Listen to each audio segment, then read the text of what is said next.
Okay. Yeah. Okay, welcome everybody to the Capital West Accessibility Advisory Committee meeting. I'd just like to do a land acknowledgement. So we acknowledge with respect that we are meeting on the traditional territory of the Algonquin speaking peoples, and we are honored to have the opportunity to build strong working relationships with the people of the Songhees and Kosapsum nations. The meetings will stream live on our website at colwoodcivicweb.net. So I don't know if I need to go into all that. So I'd just like to announce that we've got quorum. So we can go ahead with the approval, and the meeting, I guess, is officially opened at 2:06. So would anybody like to move to the recommendation that the agenda of the Capital West Accessibility Advisory Committee meeting of November 26th be adopted as presented? Oh, and we have an amendment to add. So that's listed on our notes, that the 4.9 notification of meetings to the public, Patsy Hamilton to provide the overview. Oh, that was the one you asked to add. Yeah. And then just this. Okay, and just regrets are sent by District of Sauk and District of Metchosin. Yeah, and Belinda, we're glad to see you online. So would anybody like to move to accept the agenda? Okay, and anybody to second? Belinda? Great, thank you. Any discussion? Nope. So we're carried for that. And then the same for the minutes. Who would like to move to accept the minutes of the Capital West Accessibility Advisory Committee meeting of September 24th, 2025? Patsy? I move to accept the minutes of the meetings from November 25th. Was that right? September 24th. Yeah. That's why I'm not a picture. September 24th. Thank you.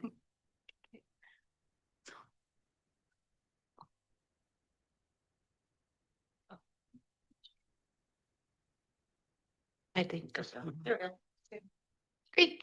Okay. Thanks, Patsy. So we'll move right along to new business. So 4.1, let me see, the City of Langford Transportation Master Plan and Active Transportation Plan engagement questions. So Caitlin Balzer, am I pronouncing your name right? Yeah.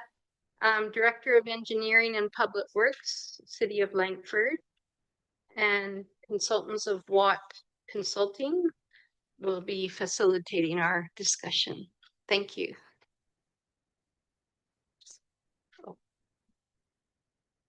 Thank you. Hello, everyone. It's a real honor for us to be here today, and we would love to engage the Capital West Accessibility Advisory Committee on a few questions as it relates to our Transportation Master Plan and Active Transportation Plan process. So we started this process in December of 2024 with some initial background review, went to phase 1 of engagement. We've held several events over the past year, and we're now into phase 2 of engagement, where we start to get into more of the details. And we really felt that this would be a great time to proactively engage this committee and obtain your feedback prior to a draft of these plans being brought forward to council. So there's a structured list of questions, and I'll pass it over to Tim Shaw with Watt Consulting here to guide us through the conversation. Great. Thanks, Kate, and good afternoon. Really pleased to be here. And yeah, I've been working with Kate and her team at City, and of course my colleagues at Watt Consulting Group on both the plans, the Transportation Master Plan and the Active Transportation Plan. And accessibility, of course, is a very important consideration as part of both plans in terms of design and policy. So we have been putting together, as part of the draft plans, recommendations around improvements around accessibility, especially at intersections in the Active Transportation Plan. And we have also included some direction around design best practices for accessibility in the Active Transportation Plan, which I'm happy to speak to. But as Kate mentioned, for today, we do have a few questions that we want to ask you to get your feedback, so we can especially think of what we might be missing and what we can take from your feedback to help refine and strengthen the recommendations around accessibility in both plans. So the first question that we have here, and this is meant to be, of course, semi-structured, so feel free to weigh in on, of course, the question that we asked, but there's any other considerations or feedback that you want to relay to us, we're all ears. First question that we have here is, the City of Langford has been installing tactile surface walking indicators, also called TWISIes, at some of its intersections, which are intended to alert people with low or no vision of potential hazards, such as moving vehicular traffic. Our questions are, has the installation of TWISIes, or the tactile surface walking indicators, helped improve intersection accessibility? And then the part 2 of that question is, do you have any general feedback on the use of TWISIes that we should be mindful of, especially, again, thinking about the recommendations in the plans moving forward?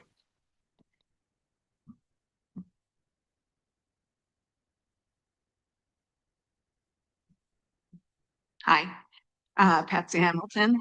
I represent the town of View Royal, and I'm also a resident of Langford, so speaks to me on many levels. So for question 1, I do have to say that for persons who are blind or low vision, these are very helpful. In speaking to a contact who initially had low vision and is now legally blind or permanently blind, and they are also an educator, who said to me, they just don't like them. And one of the reasons they don't like them is because of the tactile surface being so raised up. And their suggestion is a grit surface similar to that of roofing tiles. So I just want to throw that out there by an expert. So the problem with them is the balance issue. And this can be for persons who are blind, seniors, persons with temporary disabilities, and persons like myself who use a mobility device as, to navigate. So one of the things that happens is on the surface, you're not steady. And if I was to use an example, I'll use the example of a person who has Parkinson's disease and their level of balance. They have good days, they have bad days, just like all of us. And sometimes the balance of them is enough for them to fall over. So these are things that we have to consider, but when we speak to persons who are persons who are blind or have low vision, these are excellent. And I did enough research to know that people with low vision really appreciate the bright yellow color. They really find that a great guideline moving through. What else did I want to say? Oh, okay. This part is that the maintenance of them. So although it would seem that they would be very low maintenance in our in Victoria or on the island, we have an abundance of different types of weather. And so excluding summer, but all the other seasons, the maintenance of these tactile surfaces is important because they are a slip risk and they need to be cleared. So I'm talking about in the spring with the cherry blossoms and all that, even the sidewalks with the cherry blossoms, anybody can slip on those. And then in the fall, of course, the leaves, the pine needles and everything. The biggest safety concern that I feel needs to be addressed is during snow and ice, because the machinery that's used, the plows and things like that, have a tendency to move a certain amount of snow onto those very corners when they're doing, I can only speak to streets in the core because that's where I live, but they only seem to go there, and it's very important that they be clear at all times. So there's a level of maintenance that's not mentioned in the transportation plan that I think is worth noting. So so basically, I'm thinking we need maintenance has to become part of the mandate, and we also need to educate each other. Thank you.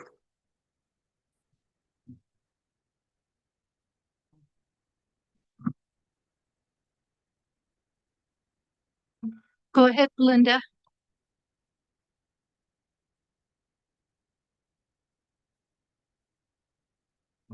Unmute.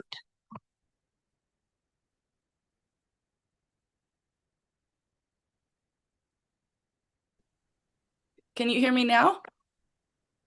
Okay, thank you. I don't have the physical disabilities, and so therefore I don't feel I can weigh in with my personal experience, but I do just want to just make a couple of quick points. I support anything that brings attention to those that have vision impairments, and I think that while I haven't seen these Twizzles myself, and I'm not sure where they are. If I knew they were there downtown, I would have gone and looked at them.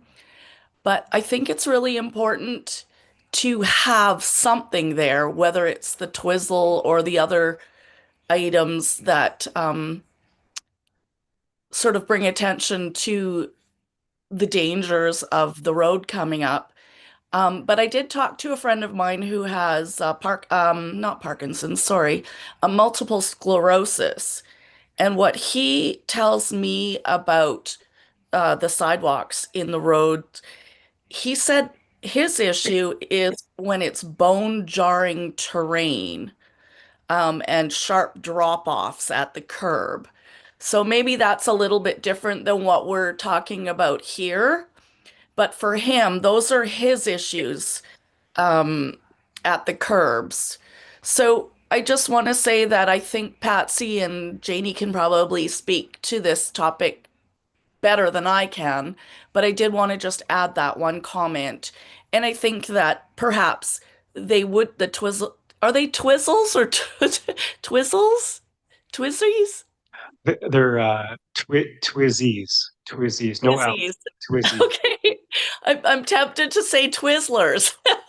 The Twizzies, I think, are beneficial to some people, and I think the challenge here is trying to meet the needs of everybody. It's just simply impossible to meet the needs of everyone, and so collecting as much feedback to find out which supports the majority of people is the answer. And I think that one of the key things that I heard from Patsy there is maintenance. I think that they might work quite well if there's regular maintenance where the blossoms are cleared off in spring and summer, and the pine needles are cleared off. So perhaps it's, a little bit more focus on maintenance more than anything, but that's just my 2 cents. Thanks for listening.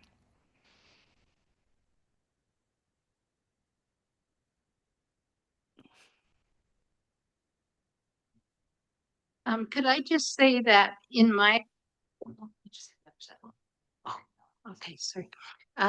In my experience, I don't know about the Twizzies. I don't know anything about them really, but the timing to get across some of these big intersections are a thing for me. With walking with the walker, especially when it's fall and there's leaves everywhere, and I find the leaves very slippery. So I'm probably extra careful, but I never have enough time to get across. So I don't know if somehow it could be increased the time frame, but yeah, I hate the leaves more than the snow almost because you're not suspecting them to be so slippery. Even walking in here today, I found I slipped on a leaf, just one leaf that was in the, the path, and it was just like, wow, like there's so much more unsuspecting and yet deadly if you have a fall because of them. So I agree, maintenance is huge, and yeah, and time for me as walking with a walker is important as well.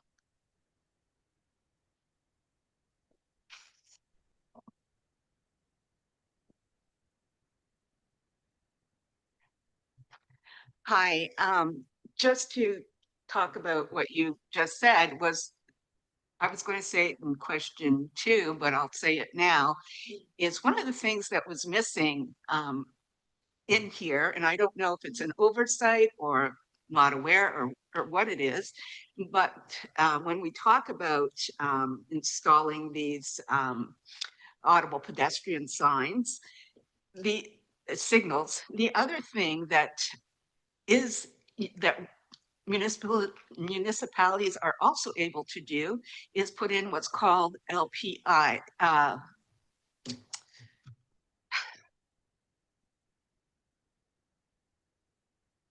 leading pedestrian, I forget the last part. Intervals. Intervals. Yes, leading pedestrian intervals that give people a 3 to 7 second head start. And that's really important, and a point that's not covered here at all. And I think out of anything that people with disabilities need in navigating our streets, especially when we will have more increased pedestrians in the core area because of the move to walk towards walkability, is safety, and giving people who are not just blind or have low vision, but all persons with disabilities, seniors included, temporary disabilities, is that 7 second headway. Thank you. Great. Thank you all for the feedback on the Twizzies. Really appreciate it. And the point about maintenance is absolutely critical. So thank you for bringing that up, because in a lot of the best practices that we review on Twizzies, there's a lot of really good research that supports them, and there's been a lot of examples of where they've been very successful, but there isn't always as much attention to the maintenance component. So I think the maintenance component is critical, and it's something that we want to make sure we include some direction to the city as part of the plans, the need to maintain them on a regular basis. Yeah, and thank you. Also kind of listening to the conversation here today so far, and we're just getting into it. It's that some accessibility devices that are designed to help with one disability can create challenges for others that have disabilities. And so something that we could probably take into consideration policy-wise is that if we are to install these Twizzies, which are those bumpy yellow pads that you see at intersections, we just installed some at the Veterans Memorial Parkway, Goldstream intersection there, and in coordination with the Ministry of Transportation. And so maybe we don't need to have them across the whole letdown, you know, that the letdown area where the curb comes down to the asphalt there, and making sure that it's a real nice gradual transition. Maybe we don't put those yellow bumpy pads across the whole letdown, so that if it's in the middle center, that there's still areas for others that need more stability to walk around them, but it still gives that visual target for those that have very limited vision. As you spoke, as the committee spoke to, having that real bright color differential really helps those folks, especially across long intersections. And we are still working on the signal timing, trying to get that approved to make that signal timing longer at that Ministry intersection as well. Yeah, and Patsy, thanks for your comment about LPI, leading pedestrian interval. Leading pedestrian interval has been successfully implemented in so many North American communities now, smaller communities and also larger ones. In fact, New York City, there's a really good study that came out recently looking at the impact of LPI in New York City, and it so looked at thousands of intersections across the city, and it found that the intersections with LPI had much lower collisions with pedestrians compared to intersections without LPI. So that's just one study as an example, but the research and the evidence on them is very good and convincing that they are effective for all users, all pedestrians, but especially very helpful for those with mobility impairments and who need more time to make that crossing. Do you want to add something? Just to add one more about the leading pedestrian intervals, we are testing that at several intersections in Langford already. So you'll be able to see there's some signs at some of the intersections. The one that comes to mind is Tare Lane, which is over by the Belmont Market neighborhood. There's a seniors home across the street from there, so we thought it would be a good place to test that. And you know, without a leading pedestrian interval, there's always this awkward moment that happens when the lights go green and the pedestrian walking sign comes on. Both the pedestrian and the vehicle kind of step forward, and then they both stop. So, you know, to allow the pedestrians to go first before the light turns green for the traffic helps establish dominance in the intersection. The traffic can see the direction that the pedestrian is wanting to move in and is already taking control of that crossing. And so it's a great thing. And it's not that we missed it in here, it's just that we're already starting to do it. And we hear lots of positive things from the community. So we will continue. And in the active transportation plan, in the draft that we've been working on, we have a whole half page on LPI in terms of the importance of LPI and providing guidance around when it should be provided at intersections within the city. So very, very important.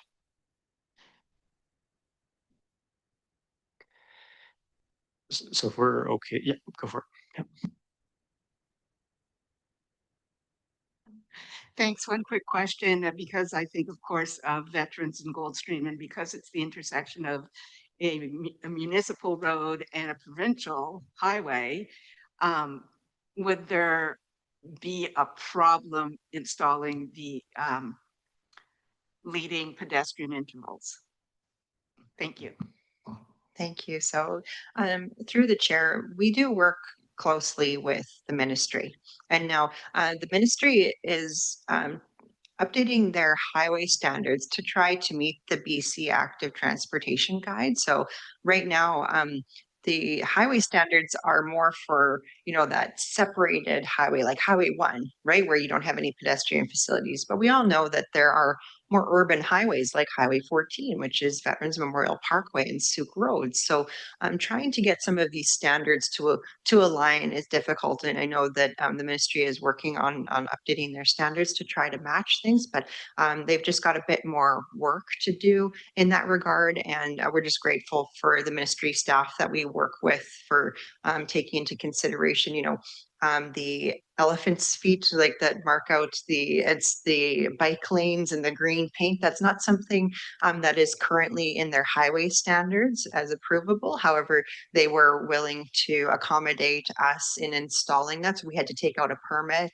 and take on that maintenance as a city in order to have that in that intersection. But we felt it was really important to have that separation and that distinction, especially with the ENN rail trail crossing that at an intersection. And we all know that we want to accommodate all different modes of active transportation, but that sometimes it's good to keep different modes separated, especially when it comes to those bicycles that have higher speeds. Keeping them separated from pedestrians is important. So there was a lot of really intentional design that went into that, but it did take quite a long time to get approval from the ministry because it required some exceptions to their highway standards. And I know that they're working on trying to align them with their guidelines. So we'll just continue on with pushing the envelope a little bit, so trying new things. But I think that leading pedestrian interval at a ministry intersection might be another thing for the future that the ministry could consider. But we are trying it at other intersections that we have full control over as where we can implement them more easily. Great, a great discussion so far. So the second question that we have here kind of builds on the discussion we just had about leading pedestrian interval. So the question is, as part of the active transportation plan, the city is looking at expanding the number of pedestrian audible signals and pedestrian push buttons across its network. Does the committee have any input that it wants to share regarding pedestrian audible signals and or pedestrian push buttons?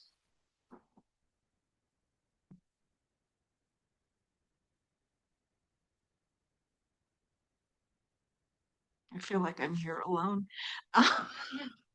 Um, no questions, because I think all of them have been answered. But if I were to have to beg something, it is really to the leading pedestrian intervals, I think, are the most important.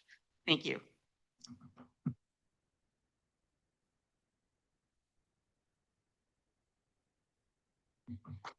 Okay.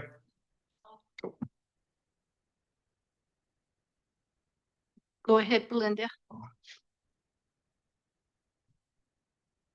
Oh, you're muted. You're muted. Sorry. I've had a cough, so I've been muting myself so you guys don't listen to me coughing over here. I think that anything that provides some sort of warning to individuals that maybe don't see well or don't hear well is a good move. I just wonder, I don't see how many you're considering. Like, I wouldn't want to see these things all over the city and then the noise. Like, some people also have noise sensitivities. Um, so that's something to consider. I do have noise sensitivities, and being in the core does overwhelm me. And if there was like beeping noise going off at every corner, that might be difficult. But I think it would just depend on how many you're sort of projecting will go or being added. How many are being added, I guess is that's a question. How many are being added? So through the chair, I believe that we are adding them or proposing to add them more in those higher pedestrian areas where there's a higher probability of pedestrians that need that audible cue. And it's chirping like a bird, and there's different chirping sounds for the east-west versus north-south. So Yeah, we do get some positive feedback from those in the community directly to the city with regards to those who need those audible signals and want more. So just curious to hear from the rest of the committee and other municipalities to see what they're doing or what would be best. Yeah, if they're just more being suggested for the busier traffic areas, I think that that's a good initiative. Perhaps that's sort of in the core of Langford is what I sort of visualize. But I also want to just mention about one traffic button in the new area where they just installed them, Bear Mountain Parkway and Millstream. They've put in a button there, but for people that are, you know, in a wheelchair, in a scooter, or have mobility issues, it's not reachable. And so I would suggest when adding new buttons, crossing indicators, that the buttons are within reach of the sidewalk. Through the chair, that's an excellent suggestion. This is a problem that we've been having where either there's not enough detail shown on the drawings that we're receiving with regards to the exact location of where these devices are going to be, but it is information that we're requesting more detail on. But also, sometimes when the contractor gets out into the field to install these devices, which have fairly large underground pedestals, there's some utility conflicts or something, and the contractor might move it to a place where it's easier to install and maybe unintentionally create an accessibility issue that then we need to solve. So in a lot of cases that results in the engineer of record needing to come up with a new solution. And in lots of cases, what we do is we install a pedestal that is closer to the sidewalk so that people can reach without having to step over a curb or lean over too far to reach it. And it's, like I said, it's usually more of a design and construction issue that was not approved by the city. Yeah, the one that I'm thinking about, I believe it's in a garden, not reachable from the sidewalk. I just wondered if you have considered non-push buttons or the ones that you sort of wave at. Would that help solve some of those problems? Or them being too high or too low or that kind of thing? So through the chair, we have considered the wave buttons. I do believe we have some at Langford City Hall as well, internal to City Hall. I'm not sure if we have any on our current infrastructure that is outside, but that's definitely something that we could do some more research on and take into consideration. So thank you for the suggestion. Do the wave ones require Wi-Fi?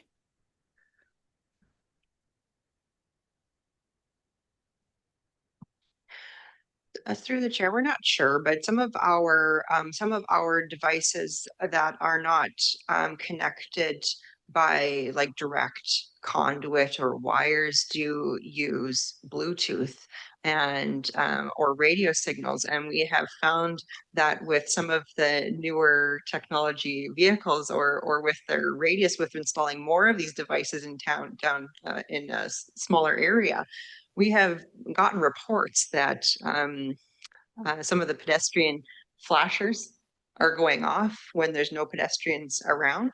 And so that took a long investigation as to why that was happening. And we have resolved the issue with regards to radio signals and ranges of waves and all of that. So there is some problems when it comes to that technology, but I feel that we're working out the kinks as we move forward. Sorry, I forgot to include for the intervals, is school zones. They really should be in school zones as well, because sometimes the crossing guard only goes halfway. And, you know, depending on who's crossing and when, it might require more time. And about the technology that phones are using, I just started to research that. And if you want to know the most comprehensive phone that has everything to do with accessibility on pedestrian sidewalks everywhere, it tackles everything. Look at iPhone's accessibility. That they have amazing technology. I don't have none. Thank you. Okay, this is a little off topic, but on my commute almost every single day, driving down Millstream right by where people turn left to go up to Costco, I watch so many near misses as it says cross, the people start to walk, but the other people that are in the turn lane to go up to Costco just keep turning. So I don't know if there's a way to adjust certain intersections to give a little bit more time before that light turns on, because I've watched, yeah, I mean, they're doing what they're supposed to do. They're walking out, it's saying to walk, and these people, it's not, you know, the city's problem, but it's a people problem. They just keep driving. They don't care that it's a red light. And I've watched, especially people who have baby carriages, they're pushing it in front of them. They start to go out with their baby, and I've so many times gone, you know, and I don't know if there's something that could be looked at those type of intersections, but they do concern me. I see it all the time. Drives me crazy. So through the chair, you know, again, as a mom, I share those same moments that we all see. Now, when it comes to larger intersections, so the larger the intersection gets, the longer amount of time it takes a vehicle to cross it. So the longer the yellow light is and all those things. So it is sometimes best practice to also add a buffer when it comes to when the yellow signal light turns to red. And then when that pedestrian light comes on to walk across, it's sometimes good to add a couple seconds of a buffer there as well, understanding that there may be vehicles that go through the red light that by the time they get to the other side is already red at that point, and you don't want pedestrians stepping out right at that time when there's a vehicle trying to clear the intersection. So adding some buffer time is definitely a good practice, and is definitely something that we can consider at those larger intersections.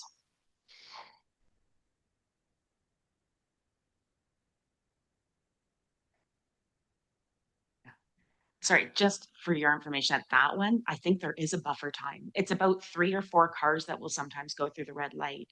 And I've watched, like I said, many people go to walk out and almost get hit. So some of these intersections, especially that one for some reason, I don't know why, but it is. Everybody's always running that red light. So I don't know if we can look at specific intersections, and that's one that I see on a daily basis that I can see something definitely happening at that spot. That would not be good later on. Yeah, so thank you. And this is obviously concerning behavior. And so whenever we hear about these types of reports, it's really great if folks could email engineering@langford.ca. And so we really encourage people to reach out and report these things, especially like if you're seeing it consistently, people running the red light. We do forward that to the RCMP, and we will let them know when we're getting lots of reports of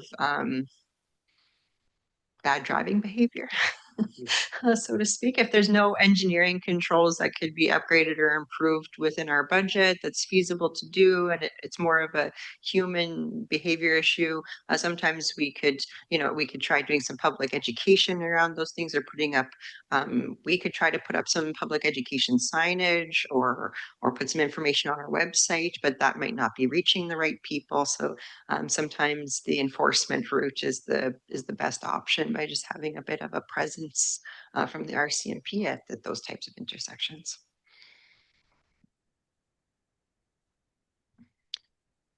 Yeah, it's a really important point, Marcy, about how like you can have very, very good design, but if you don't have the enforcement, then human behavior can continue to fail time and time again, and result in that case in a fatal collision. right? Which is the last thing we want. So design best practices are a big part of the TMP and the ATP, both documents. But to Kate's point, enforcement is also is critical. So something for us to keep in mind. Thank you for that comment. Moving to question 3, so moving away from active transportation and over to vehicle parking, but happy to come back to active transportation, of course.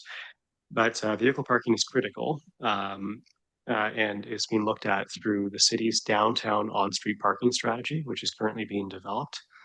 And as part of that strategy, there are going to be recommendations around providing on-street accessible parking stalls in the downtown, so the city center. Our question is, are there any specific barriers that you are aware of regarding on-street accessible parking stalls in the downtown city center today? Or anything you want to share with us just around challenges with accessible parking in the downtown?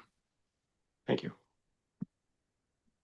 Can I just say that for me,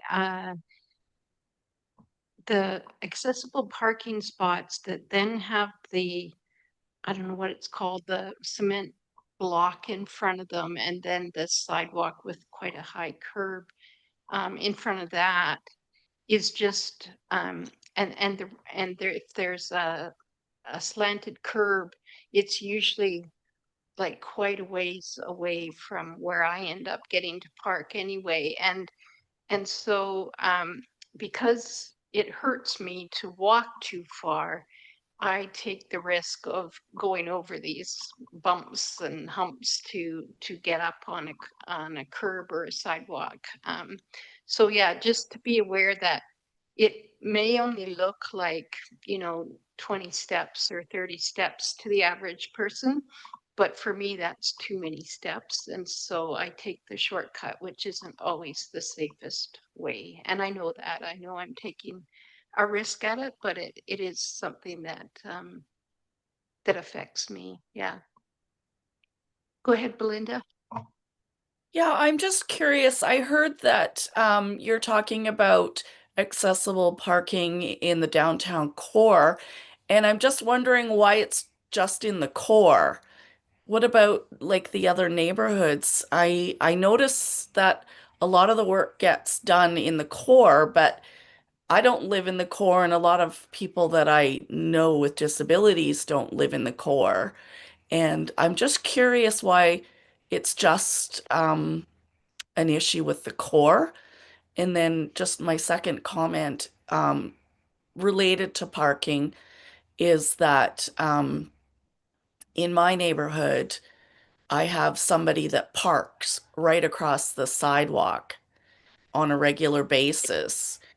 And I watched one of my other neighbors who has a walker go from the sidewalk into the middle of the road to get around this car, which is parked on the sidewalk and fully covering the sidewalk. And I think that this speaks to enforcement again, that perhaps if there was more focus on um, enforcement in the outer areas, maybe that would help support some of the other people with disabilities, specifically my neighbor who has this walker, and he goes out for walks with his nurse or his caregiver. But when this person parks on the sidewalk, the two of them are walking down the middle of the road. So there's two comments there. I think I'm just mostly curious why the focus is just on the core. Thank you.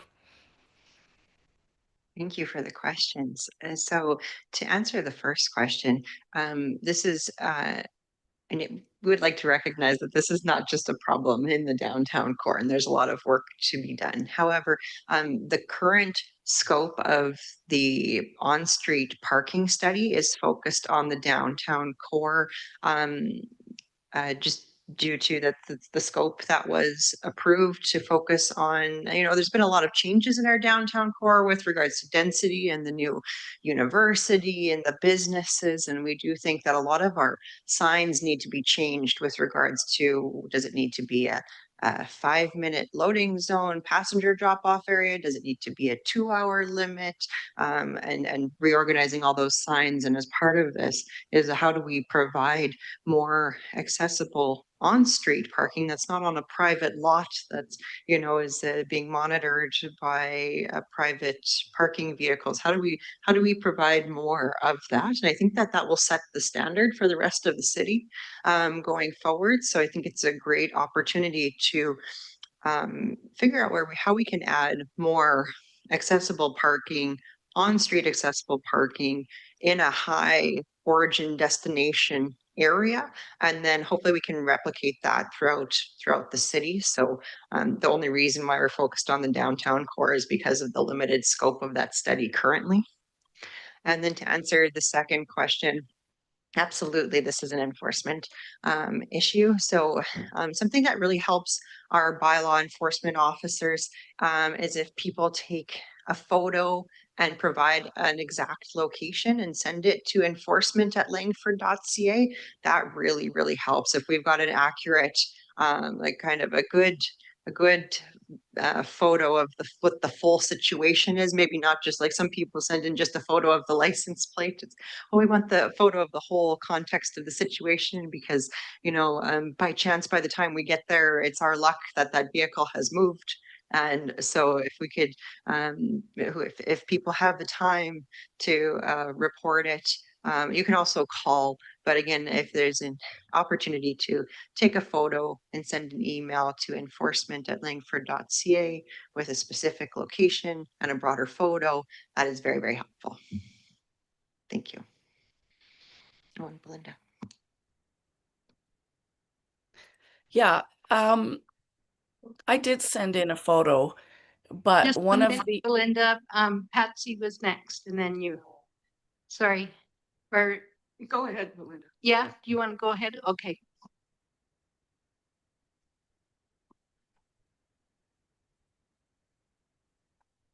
Go ahead, Belinda. I know I lost. I just need a moment, please. Sorry.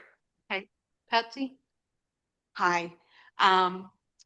I thought long and hard about this because I was looking at diagrams and things that don't really register with me, or plans for like engineering plans and stuff like that. So some of the barriers for accessibility parking, the number one barrier is going to be illegal parking. It's people that park there that shouldn't park there, that have expired passes. And I also see it being a problem because of the significant overall loss of parking in Langford as the continued growth in the walkable city that we're aiming for becomes a reality. Second would be the location where the parking stall would be. And like you said, is it close enough to actually where you're going to go? So if you're not close to the entry, if the parking accessible spot is too far from the entry, it's, you know, it's exactly what Janie has said about trying to get to your destination and how difficult that might be. The space, because I'm assuming this will all be parallel type parking, and maybe not. But for me, from my lived experience, whether I'm a passenger in a car or a driver, I have to open both doors fully. So when doing the bit of research I did, I thought, well, accessibility parking, I know that even right now as it is, and I have a smart car, I have a small car. I have to open up my door wide and it goes into the bike lane. And that's not safe for anybody. And then, of course, there's that time factor for persons who do have adaptable vans and use a wheelchair. You have to consider the space for them to exit, to be able to transfer safely to the wheelchair and first get it out and set it up and then transfer properly. So I think that also has to be a consideration, this consideration of space to get in and out and set up a wheelchair needs to be,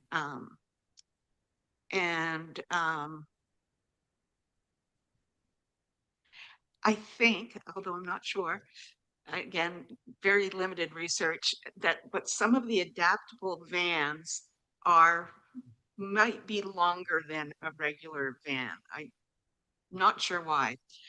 One of the things that I think would be great, because I live in the core, and I'll give you an example, Handy Dart comes to where I live and it parks on McMurdo. And it takes a long time to transfer a person. So what is happening is people are getting impatient behind the Handy Dart. So they move over to the left to get onto Goldstream Avenue, and then someone is just coming beaten right around the corner or coming through what I call Suicide Lane in the middle and to turn onto McMurdo. It's an accident waiting to happen. So with these positioned and also considering other things other than vans, something like Handy Dart, this is useful as well for them for parking and safely getting their passengers in and out of their vehicles. Thanks. Go ahead, Belinda. Okay, my thought came back. Sorry about that. That's okay. It just happens. Um, just speaking to the comment about sending in a photo if somebody is parking, sending in a photo to enforcement. Yes, that's something that I did do. But one of the responses I got from somebody at the city was because I took a photo of the license plate. Um, it was kind of like, I don't know if they used the word privacy or freedom of information. They had a concern that I took someone's photo with the license plate. I didn't agree with that comment because everybody's out there driving with the license plate. But I'm just curious from your perspective if you feel there is a concern with taking a photo with somebody's license plate to report them.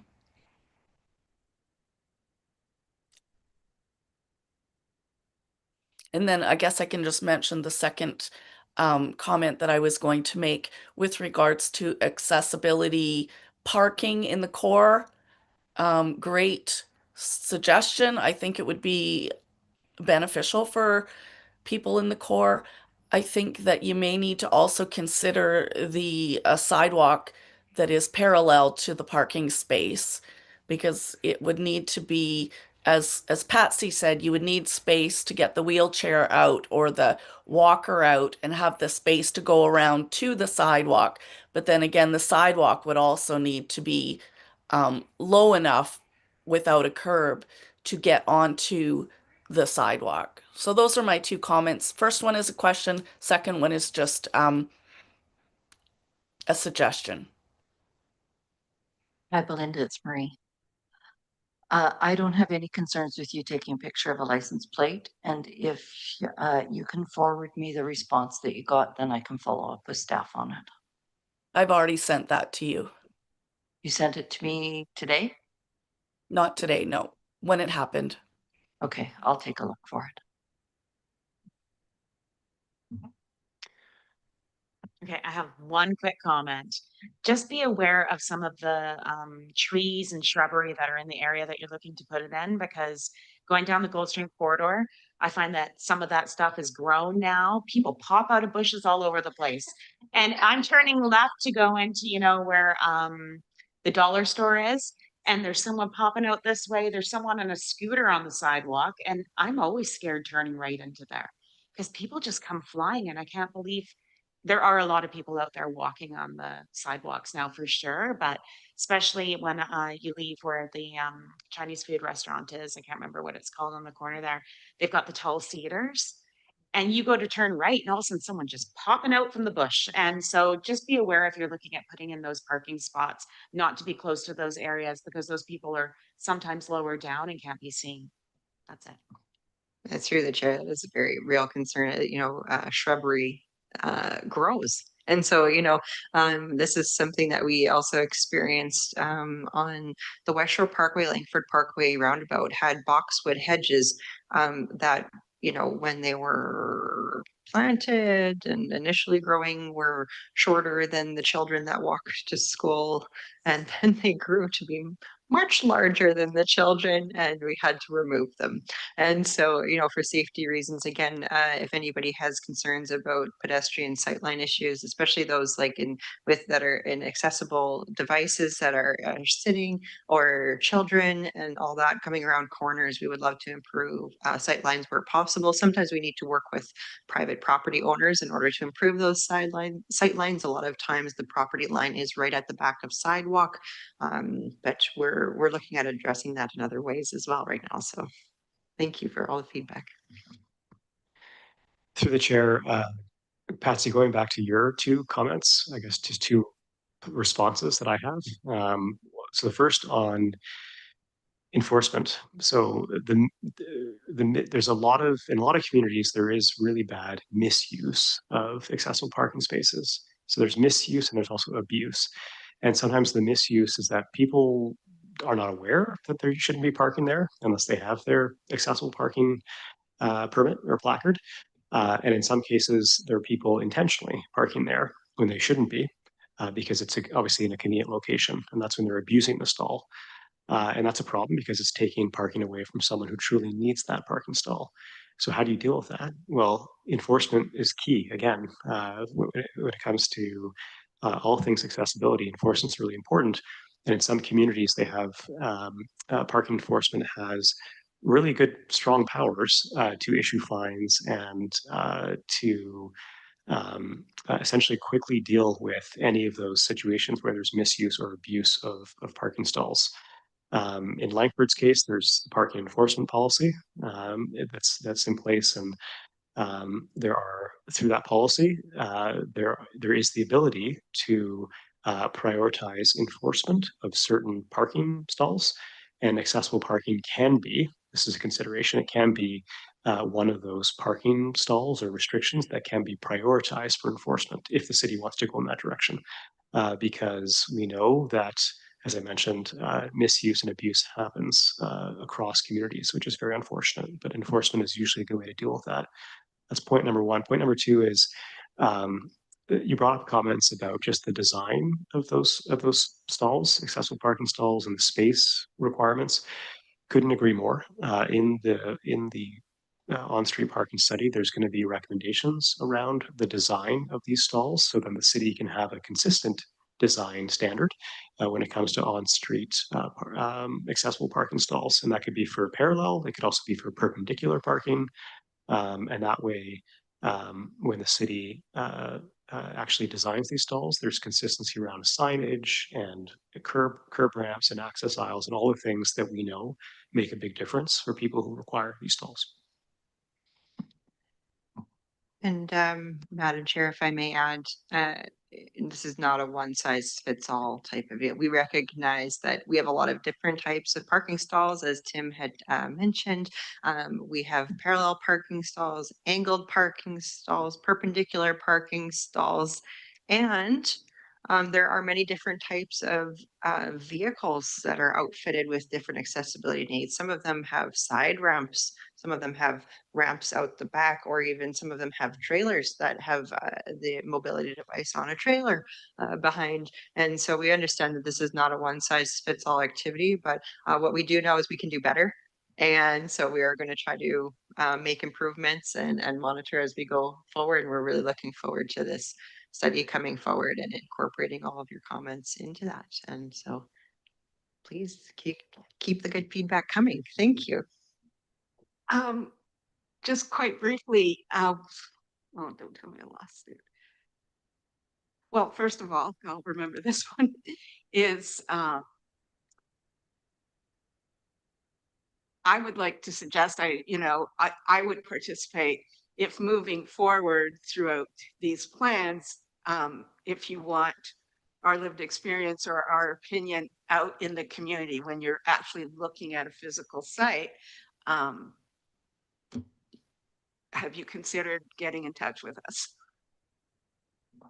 And I can't remember the other one. So through the chair, I mean, we would love to, but we are like as a city staff a very lean team, meaning we don't have a lot of staff, and so we're trying our best to do improvements all over the city. But we have our hands in so many projects and things. I think if there was something specific, if you were reaching out to us to give us feedback on something, and it would be helpful to meet out on site on a one-off occasion. I'm just not sure how much we could commit to, in a setting like this with regards to doing that more frequently, which is why we need to make sure that we update our policies and align them that in a way that best suits all people and moving forward. And by all means, if you have any feedback about something that we've done to try to improve something, feel free to email us and we'll make sure that staff reach out to you. I remember the other one. And actually, it speaks to documentation and presenting, the importance of presenting, like when you present publicly the master transportation plan, is to be very specific that things have changed, and that piece of accessibility is in there now, and that people understand, and if they have any questions that they should be able to contact you. I think that's that education piece is huge. Thank you.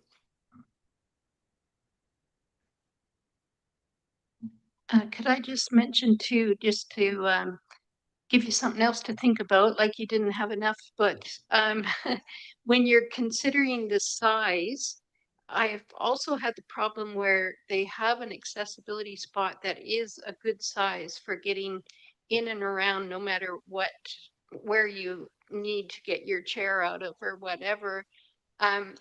And two cars think they should squeeze into that spot because there's so much room, or it looks like there's so much room. So yeah, you make them a bit too big and all of a sudden you got two people trying to park there, and yeah, which can be dangerous as well. So yeah.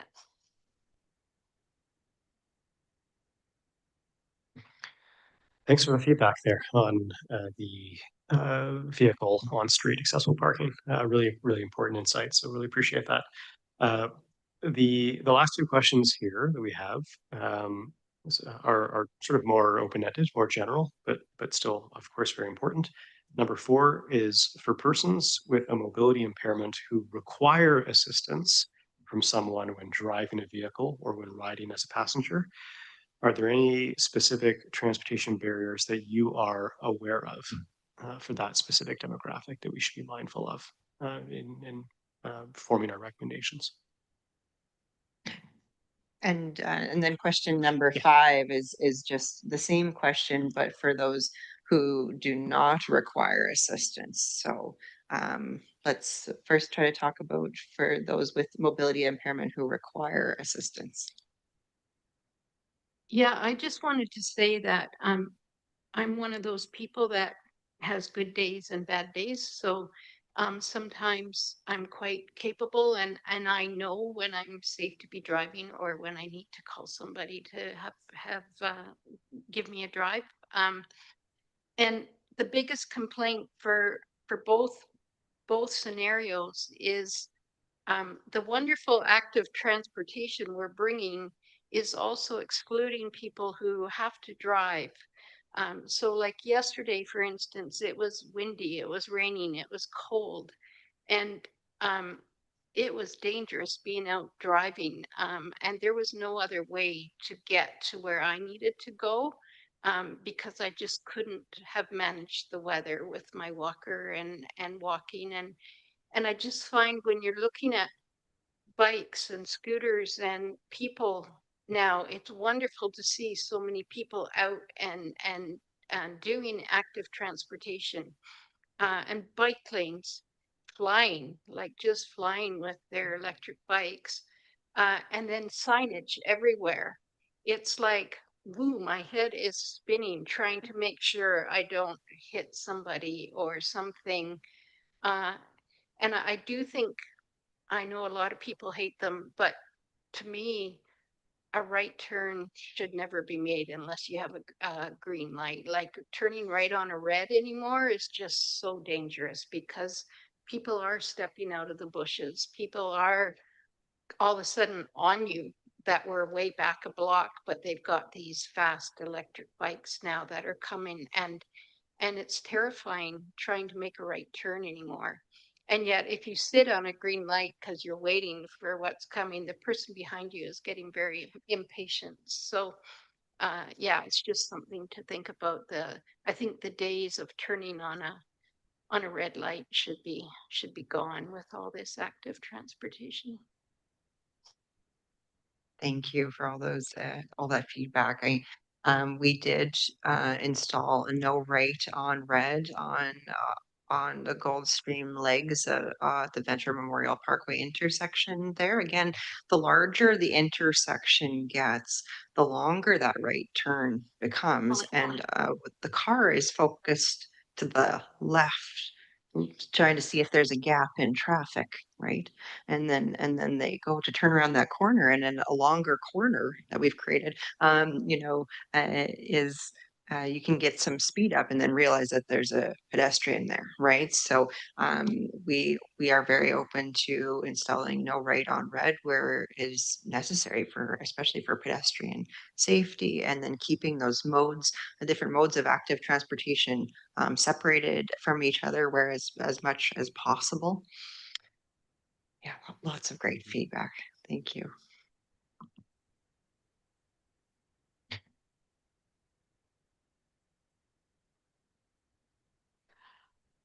Hi. Those last two questions, I thought they referred to the parking one above. They through the chair. Yes, Patsy, they're more they are about parking because I guess that we're implying here driving, but we're open just to hear your general feedback on that. But if we're thinking about it from the perspective of when someone is driving and finding a vehicle, the key thing for us that we want to understand is for those that require assistance versus those who don't require assistance, how are those barriers different in your view and from what you've heard from the accessibility community? I think without using an accessible parking space, the drop off, you see this more like at a cultural center or an arena that they provide an accessible drop off area.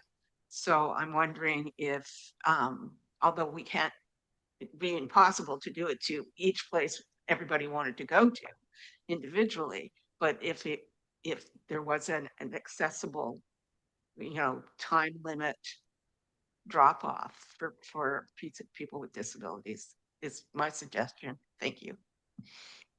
Thank you. And through the chair, this kind of goes back to one of your previous points about the handy dart as well, right? We have this excellent handy dart facility now in View Royal, and it's awesome. And but also we have potentially family members or some people that are giving rides to folks to those origin destination points, those popular places, and we have the ability to install what we call like a passenger loading zone. If you mark it as a loading zone only, that doesn't necessarily automatically make people think of loading humans. It mostly refers to loading packages and pallets. Like they think that that's for the businesses or those types of vehicles. But there are other communities that have passenger loading zones, and that way that would prevent that honking and zooming around, or they would be more frequently open for that purpose of strictly picking up or dropping off someone. And it would also be a place where potentially the handy dart could safely stop and load passengers as well.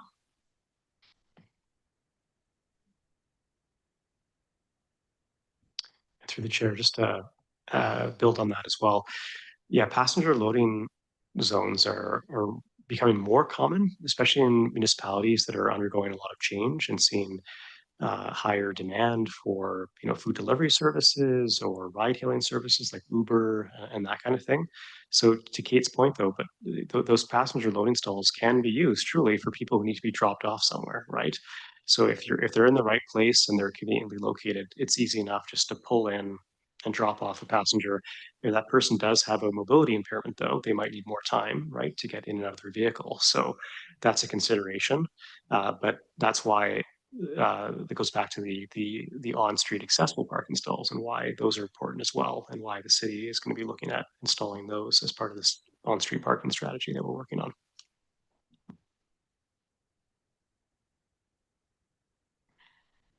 Regarding your comment, you better not comment too much more because I'll always have something to add. But anyways, I like the idea that the accessibility parking spot would also cover the drop off. I think that's a fantastic idea. But one thing I wanted to mention is the massive increase in the core of delivery trucks and services. It's huge. And they park anywhere. So, and they will use accessible spots and then say, which has happened to me, when I've required the spot, I'll just be a minute. So I think we really need to, I don't know what the solution is, but I think education or whatever. Thank you. Linda. Yeah, I just had a question with the when we're talking about the accessible parking. I'm just curious if this would be a spot where one would have to have their sign in their window, um, to indicate that they have a disability. Through the chair, that's correct. Yeah, it's called an accessible parking placard or permit, and it has to be visible from their windshield and valid, of Okay, course, can't be expired. right. So my husband has hip replacements and he has the disability card. But the challenge we find, and this is nothing probably that anybody can do anything about, is that we both look able-bodied. He gets out of the car, he's got muscles, he's tall, he's strong, and then people will make comments to him about parking in a disabled parking spot. And we've had people spit on our windshield before, just from judgment. And I think that being disabled has lots and lots of challenges, and everything can't be covered. And I think going also to the conversation about, delivery trucks coming and going and being busy in the downtown core, and they're going to park there for a minute. That does happen here in residential areas. But I also think there comes a time where we all just have to be respectful of each other. And sometimes it's just attitude that makes the difference in a situation. You know, I have a disability. When someone spits on my windshield, it triggers my disability. Um, there's just so many different things. I mean, sometimes it's just, we just have to do the best that we can and support each other in the best way that we can, but to also realize we can't cover all bases. We can't solve it for everybody. Through the chair, thank you for those excellent points, and really, really important for us to think about. Just two comments. The first is about the commercial loading stalls, or call it the Amazons, the UPSs, the Purelators, the Uber Eats. The list goes on. There's just more and more of them now, trying to meet the demands of the population. And yeah, it's quite common for them to park in all kinds of locations. They park on sidewalks, they park in accessible parking stalls, etc. So where I'm going with this is that the on-street downtown parking strategy that we're working on with the city is going to have recommendations around loading zones as well, and loading stalls to make sure they're clearly signed, properly enforced, so those vehicles can actually park somewhere where they're supposed to park, and not in other locations that have all kinds of impacts. The second quick point is one thing we haven't talked, well, it's come up a little bit today, but it's worth emphasizing a bit more, is education, because we've talked about enforcement and design, which are critical, but education is also really important. And there's a lot of really good examples out there in Canadian municipalities, Calgary being one example, where they've had very successful public education campaigns around accessible parking. So when they've introduced a new design standard around accessible parking, they have done very, very effective education campaigns to help teach the community about these stalls, who they're intended for, to help minimize the misuse and abuse that I spoke about earlier, and just get the word out so that people actually know that these are really important stalls and they're for a particular population. So education is really critical and something for us to think about as well.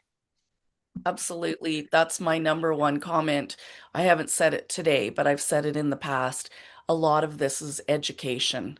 Absolutely. Education is huge with any changes to the city, adding the new accessible stalls, any changes that are being made, having the public understand their use and be educated um, is creates a lot of more respectful behaviors and helps those in the those with disabilities navigate um, the parking situation and actually any situation. So I agree that education is number one in any change that you're going to make. Thank you. And if I could add, it's not the responsibility of our residents with disabilities to educate other residents in our community when you're just trying to go about your day. So I'm sorry that you've experienced some of that negative side of that. And I think we can do better with regards to education. As Tim has said, education is just as important as enforcement, because usually when people have a better understanding, I mean, I would hope that the majority of people understand that that disabilities can be visible and invisible, and that it would be inappropriate to walk up to a complete stranger and ask them what their disability is. But again, it just goes to show that these lived experiences, these things that are still happening out in our community, require more education. Absolutely. And that's part of the reason why I joined this group, is because I have lots of challenges navigating the city, but my disabilities are invisible. And I think that there's a lot of information out there about visible disabilities, but very little about invisible disabilities. And that's a key piece, educating that disabilities come in all forms, and some are not visible at all. And actions and behaviors can impact a person with disability, and some people have no idea that they're actually creating problems for people with disabilities, just in what they say, what they do, their actions. Um, and that's part of the invisible uh, disability community's challenge. And it all comes and loops back to education. So thank you for Tim for recognizing that education is the key. Thanks, everyone. That's great discussion. I think we need to move on now, and so I really appreciate you coming and getting this discussion going for us. So 4.2, I'd like to move that the Capital West Accessibility Advisory Committee consider recommending to the councils that the Capital West Accessibility Advisory Committee terms of reference be amended to include a public participation portion to the meeting. And I think Patsy is going to lead us in this discussion. Oh, sorry, I need a seconder. Great.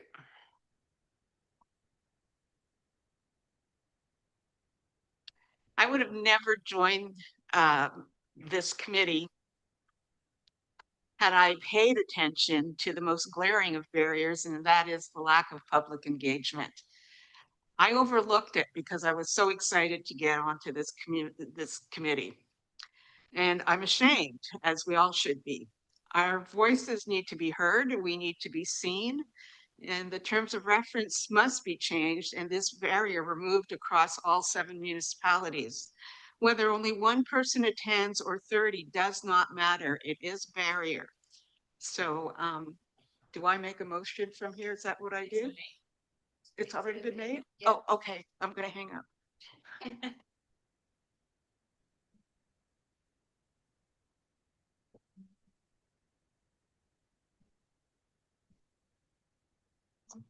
Glinda, do you have a question?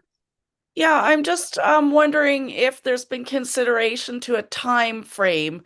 You know, are we doing like 30 minutes public participation, or has there been thought about the length of time that the public could participate? Or are we doing a time limit, or is it all going to be unlimited speaking time? I think that this is something that might need to be considered so that these meetings don't go too long. Good point. And I had that in my notes, but I didn't want to go too far and too long. But anyways, I thought that we could do the same thing that we do at council meetings, which may differ from municipality to municipality, but I do think that the 3-minute time that we use in Langford would be appropriate. Thank you. Great, so all in favor?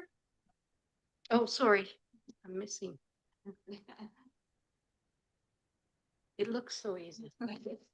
I would like to suggest that it's a public participation portion in the meeting and not at every item. I find that that could slow down the meeting. And yeah, I just think it's better at the public participation portion. It also gives an opportunity for people to bring up items that aren't on the agenda as well. Or do we want people only coming to speak about the things that are on the agenda? Those are 2 other things to consider.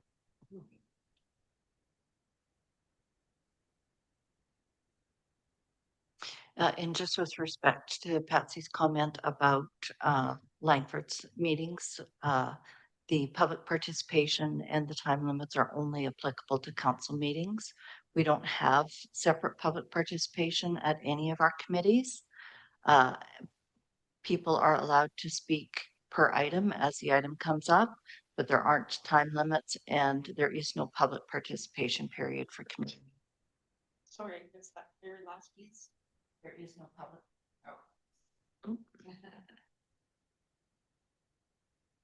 There is no specific public participation period at Langford committee meetings.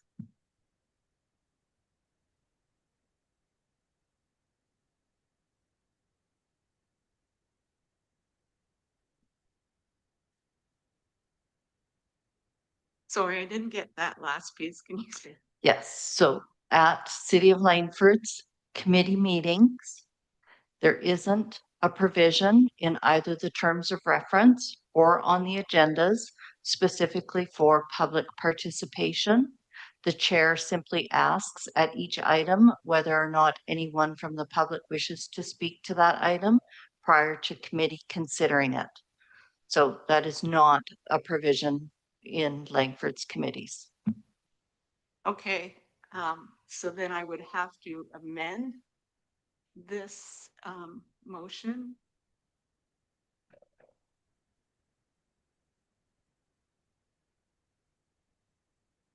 Just a quick suggestion. We do have a motion on the floor, and it's that we do add a terms of reference to have the public participation portion. We should vote on that, and then let's Patsy then after that put a separate motion forward for either a public participation portion or a public participation time limit. You can do a separate motion. So we should vote on this one first and then add a new motion, but I believe Thank you. Linda also wants to speak too. Go ahead, Belinda.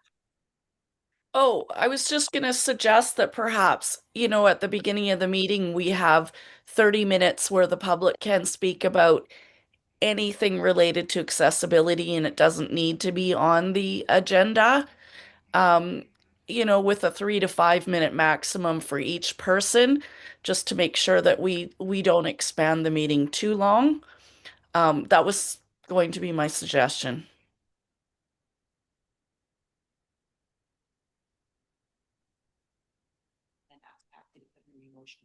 Okay, so let's vote on the Capital West Accessibility Advisory Committee term of reference be amended to include a public participation portion to the meeting.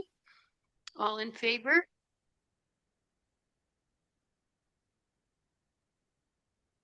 And all opposed? Okay. Great.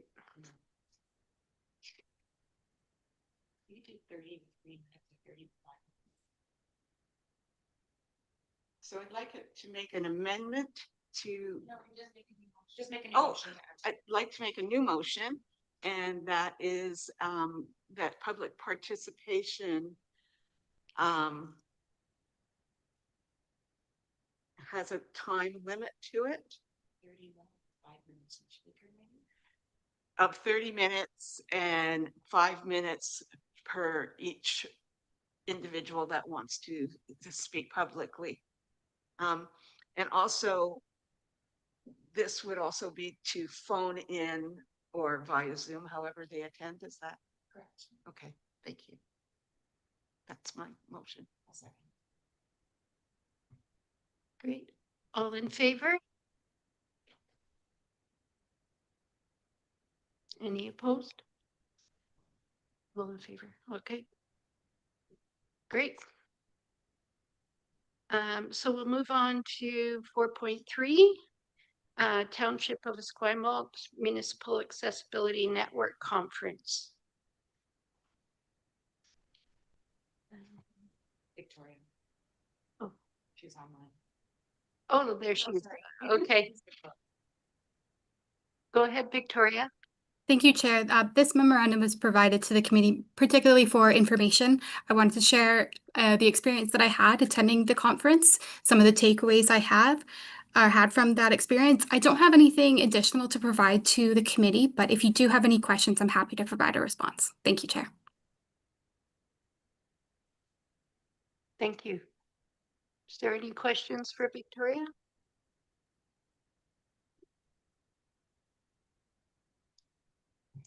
Hi, Victoria. Thanks for putting that forward into the minutes or the agenda. I just wondered that while you were there, did you participate in any way? And was there anything that you brought forward that you might have heard through this committee? Thank you. Thank you. Through the chair, yes, the conference was very much based on participation. It wasn't necessarily set up as a keynote speaker where we were just attending and listening. It was very much open and collaborative.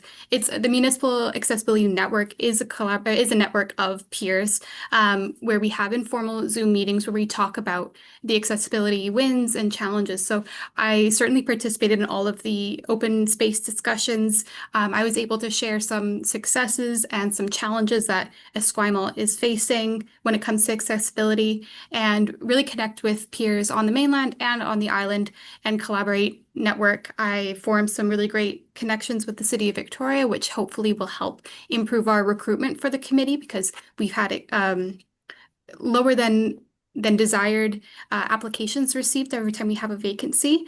So I hope to keep nurturing those connections and networks and reach out and broaden the scope of our outreach. Great, thank you. Patsy, go ahead. This is actually for the committee because you went to this particular event and you attended and you brought forward your thoughts on probably Esquimalt. But I'm wondering if you all communicate with each other when you know somebody is going to attend, you guys interact in that manner and say, oh, you're going to go to this. Well, can you bring this up? You know, this topic up if you're going to speak, or do you guys do any of that?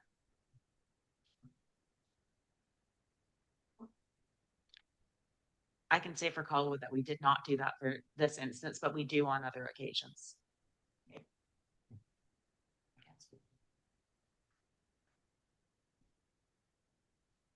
Alrighty. So we'll keep moving. I see our time's getting kind of stretched a bit here, so we'll move on to 4.4, roles and responsibilities of the Capital West Accessibility Advisory Committee. And Marcy, I believe you were gonna talk about that. Hi, I just wanted to highlight that this document was brought forward to a workshop with the committee, which we received feedback, and that feedback has now been incorporated into the document. In addition, a 2-page quick reference guide for the committee members was created. That's gone out with this agenda, so I don't know if anybody's had time to look at it and provide any additional feedback, but these documents would be provided for anybody that was actually interested on being on the committee if they wanted to get a better understanding of what the committee is about. But it's also helpful for any of the citizen members that are on this committee to have a better understanding of the roles and responsibilities.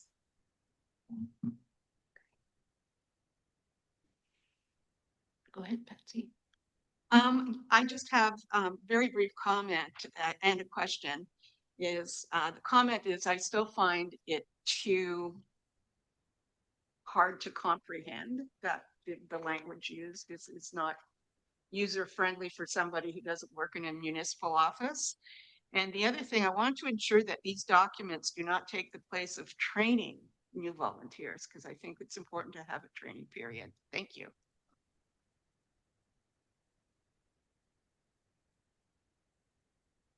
Any other comments or questions? Okay, we'll move on to 4.5 is joint accessibility plan. And who's, let me see. Okay, so the individual accessibility plans have all been adopted by their receptive councils. This is for committee information only, and the city of Langford are working on creating a finalized document of all plans compiled into a shelf-ready format, standardized, polished, and ready for distribution. Go ahead, Belinda. Yeah, I'm still on the last topic. Okay. I think it's important what Patsy said about the training. I think one of the challenges we all faced this year was not getting training on the first day. And I also feel that maybe it should be part of protocol process that on day one that there's a training session.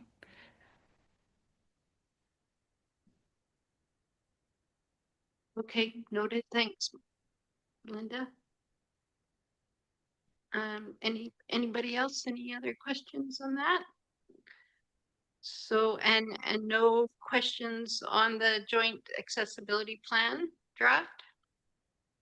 Okay, let's move on to membership updates.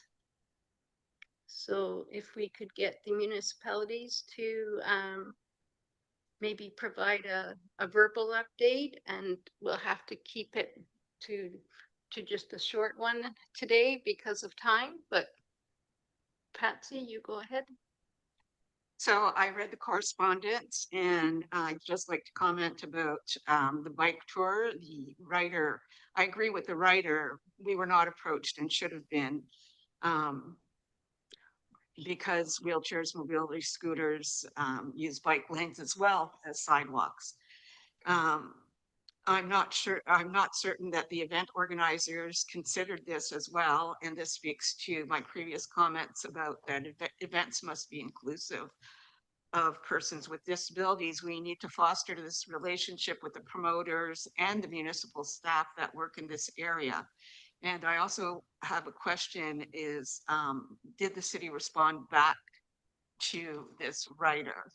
And then for the second one, which was about the Halloween signage for accessibility, there seemed to be some confusion in that one. And I'm just wondering if the end result is that whether the city of Langford or any of the municipalities would consider the Halloween signage, which is a sign that people put on their lawn that says that they're accessible friendly, would be something they want to think about within their budget. Thank you.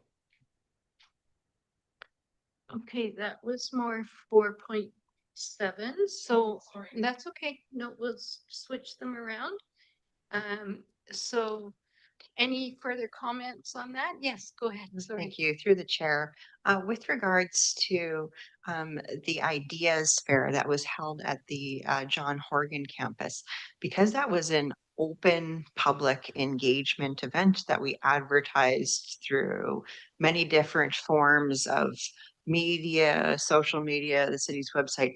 It was an open invitation to the entire community. So we did not send out any specific invitations to any groups for that event. It was just an event for all people who either live or work in Langford or have any comments that they would like to share with us on transportation. So I did personally respond to this email, and there was another colleague followed up that did attend the event from that group and commented on that. So we had a good back and forth discussion about that. I understand that maybe staff's responses are not included in the correspondence package that you see today.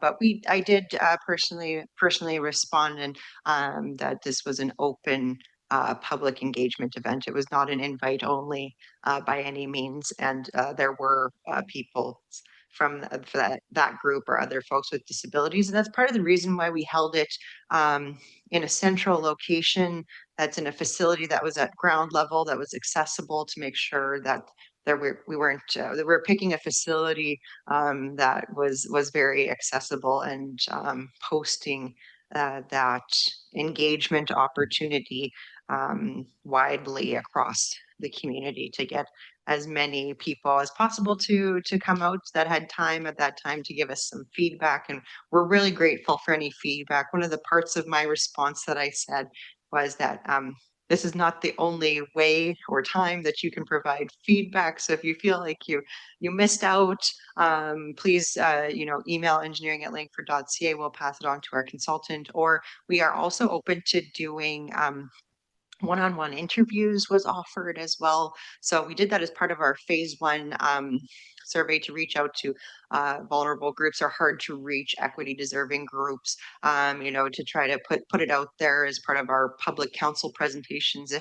If anyone couldn't attend an event at a certain time, or felt that, providing that they couldn't fully capture what all the feedback that they wanted to provide into an email. We did offer one-on-one interviews. We still are able to accommodate that in many different ways. So how you choose to participate is up to you. And we have multiple open engagement periods. We're in phase 2 right now, and engaging the Coming to the Capital West Accessibility Advisory Committee is one of those ways that we're trying to engage different groups in our community and even beyond our community, because as we know, residents that travel in the CRD, or especially in the West Shore, don't necessarily know where the boundary line is between municipalities, so that those connections or cohesion at the borders is really important. So we did make multiple open opportunities for input.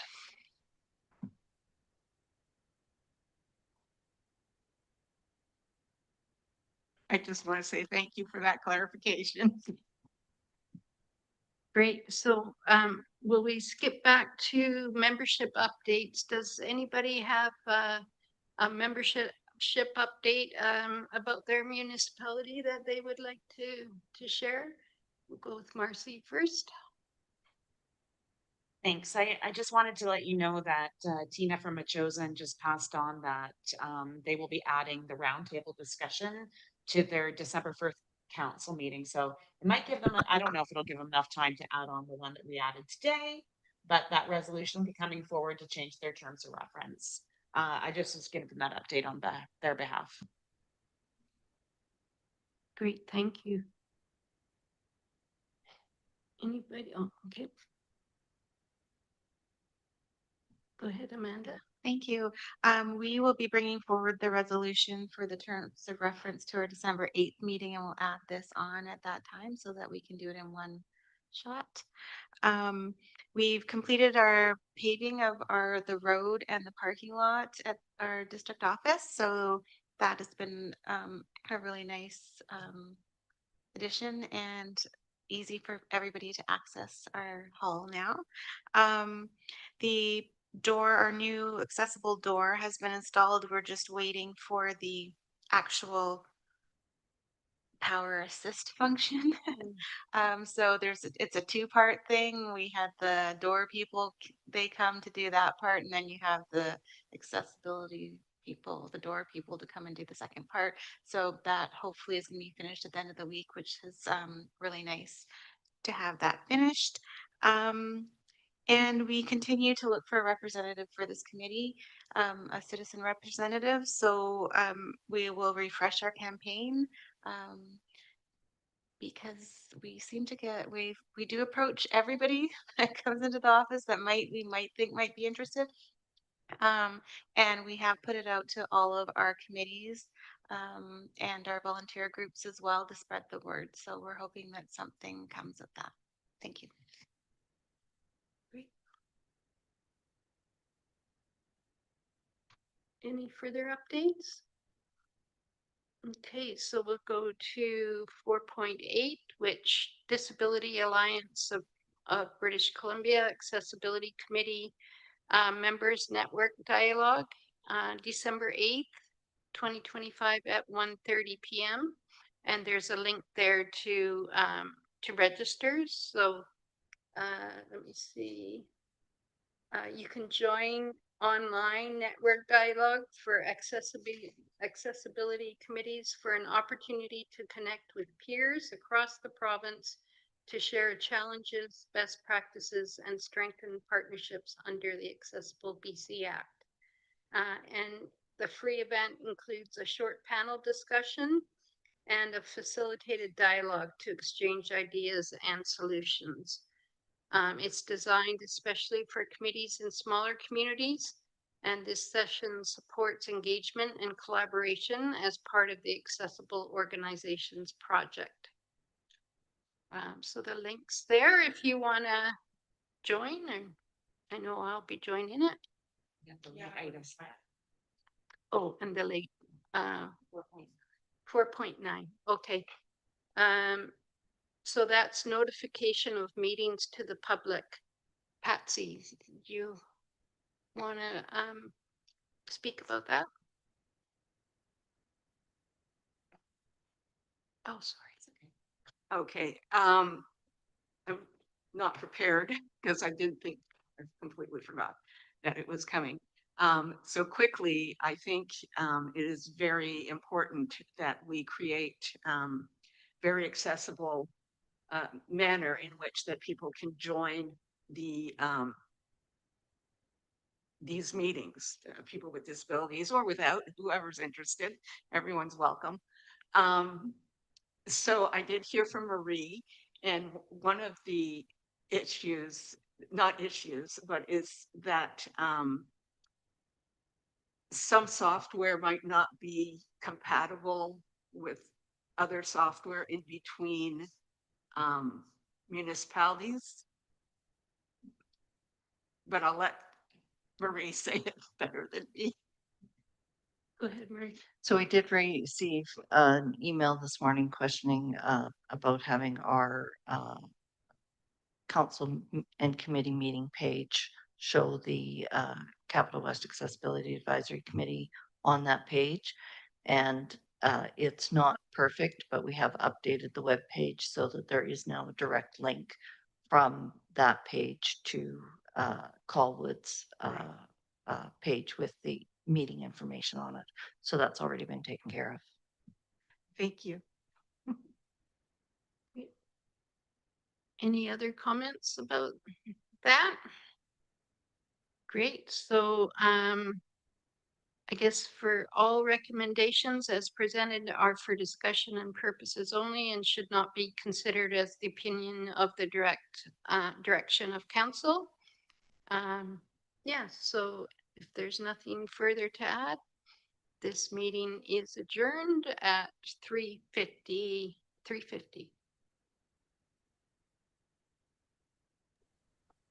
Thank you. That's it. Thanks, Belinda. See you, Belinda. I'll see you also. Merry Christmas.